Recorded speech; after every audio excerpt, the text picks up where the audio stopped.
Dès la reprise de la Liga, un changement de taille marquera les débuts de Kylian Mbappé au Real Madrid. L'attaquant français portera désormais le mythique numéro 10. Un numéro chargé d'histoire, porté avant lui par Luka Modric depuis 2017 et par James Rodriguez auparavant. Ce choix, qui ne vient pas de Mbappé lui-même mais de la direction madrilène, s'inscrit clairement dans une stratégie marketing bien rodée. Le Real Madrid entend capitaliser sur l'aura de ce numéro emblématique, à l'image de ce qu'a récemment fait le FC Barcelone en attribuant le 10 à Lamine Yamal. Le but est clair, booster les ventes de maillots et renforcer l'image du club à l'international. Mais si le coût marketing est indiscutable, la décision n'est pas sans susciter des réactions. Nombreux sont ceux qui estiment que Mbappé n'a pas le profil d'un numéro 10, un rôle généralement réservé aux meneurs de jeu, créateurs et maîtres du ballon. À ce titre, certains supporters auraient préféré voir Arda Güler, jeune pépite turque, hérité du flambeau. Un souhait renforcé par un geste fort. Lors de son dernier match, Luka Modric avait offert son maillot à Güler, comme un passage de témoin symbolique. Cette décision divise donc les supporters mérengués. D'un côté, le poids du marketing et du rayonnement mondial de Mbappé. De l'autre, la volonté de voir émerger un nouveau visage du club, plus en phase avec la tradition du numéro 10. Même le nom du jeune Franco Mastantuono est évoqué, bien que son manque d'expérience freine encore les ardeurs. Une chose est sûre, derrière ce simple numéro se cache une bataille d'images, de symboles et d'avenir. À la tête de ce renouveau, Roberto De Zerbi, connu pour son exigence et son football audacieux. C'est aux Pays-Bas, dans le calme du centre d'entraînement de la fédération néerlandaise à Zeist, que l'OM a choisi de poser ses valises. Loin des projecteurs, le club construit patiemment les fondations d'un collectif solide. Dès le lever du jour, les joueurs enchaînent les séances, entraînements intensifs, soins, musculation, analyse vidéo, rien n'est laissé au hasard. De Zerbi a imposé des règles strictes, ponctualité, implication, respect, et chaque détail compte jusqu'au déplacement à vélo sur le campus. Malgré cette rigueur, l'ambiance reste saine. Le padel, les jeux, les repas en commun, tout est pensé pour souder le groupe.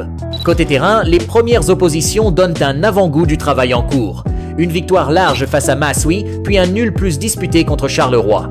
Des prestations contrastées, mais riches d'enseignements. Certains joueurs se démarquent déjà, la puissance de Greenwood, la polyvalence d'Angel Gomes, le tempérament explosif de Facundo Medina et l'intégration express de CJ Egan-Riley. Dans les coulisses, le mercato s'active. Le directeur sportif Mehdi Benatia est sur place et les rumeurs prennent de l'ampleur. Rabiot, Højbjerg, des noms forts pour un projet ambitieux.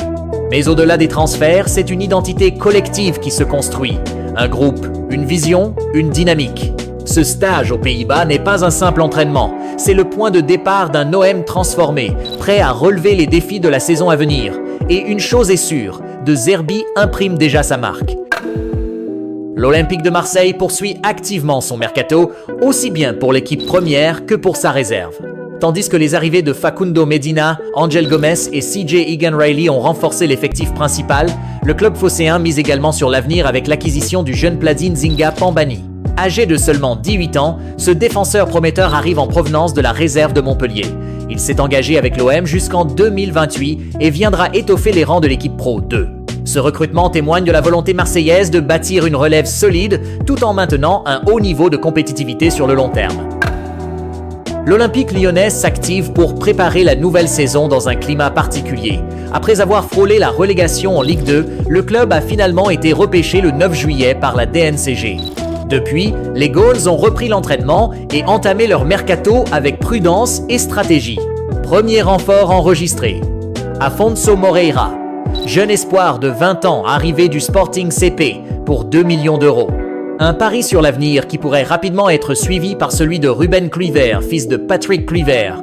Le défenseur central de 24 ans, actuellement à Casa Pia, est tout proche de s'engager avec l'OL jusqu'en 2030. Son profil, rapide et adapté au pressing haut, séduit pleinement l'entraîneur Paulo Fonseca. Ce dernier a confirmé que toutes les lignes de l'équipe doivent être renforcées, mais souhaite rester fidèle à certains cadres. Corentin Tolisso, malgré l'intérêt de Manchester United et des clubs saoudiens, est déclaré intransférable, tout comme Georges Mikotadze. L'attaquant géorgien, sous contrat jusqu'en 2028, a affirmé son intention de rester pour marquer des buts et aider l'OL à atteindre ses objectifs, notamment après le départ d'Alexandre Lacazette. Le mercato lyonnais ne fait que commencer et tout indique que d'autres arrivées sont à prévoir dans les jours à venir. Éliminé en demi-finale de la Coupe du Monde des clubs par le Paris Saint-Germain, le Real Madrid a été contraint de revoir ses ambitions à la baisse plus tôt que prévu. Cette défaite a mis en évidence certaines failles, notamment défensives, et a précipité une remise en question en profondeur. Plutôt que de céder à la panique, le club a choisi une approche méthodique pour se reconstruire sous la direction de Xabi Alonso, nouvel entraîneur et figure emblématique de la Maison Blanche. Avec lui s'ouvre une nouvelle ère où l'accent est mis sur la rigueur, la gestion fine des effectifs et un retour à une base défensive solide. Fini le bricolage imposé par les blessures sous Ancelotti. Alonso hérite d'un groupe riche et équilibré, avec des retours importants comme ceux de Militao et Alaba, et l'arrivée de nouveaux profils prometteurs comme Wijsen. L'effectif compte désormais 11 défenseurs pour 4 à 5 postes. Une profondeur inédite mais aussi source de défis. Comment gérer efficacement cette abondance? Comment maintenir l'équilibre entre stratégie d'équipe et ambitions individuelles, notamment avec la Coupe du Monde qui approche? La concurrence est forte, parfois lourde à porter, et la rotation défensive devient un enjeu stratégique. Le départ de jeunes comme Jacobo à Côme montre que la densité de l'effectif oblige certains à chercher du temps de jeu ailleurs. Le Real Madrid, de son côté, continue de scruter le marché, bien qu'il soit déjà bien pourvu.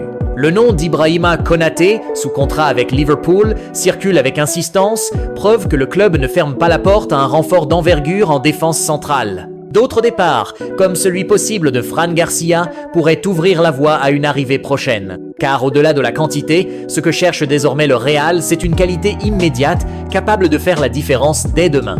Le chantier est vaste, mais la vision est claire. Reconstruire une défense à la hauteur des ambitions madrilènes, sans rien sacrifier à l'exigence du très haut niveau.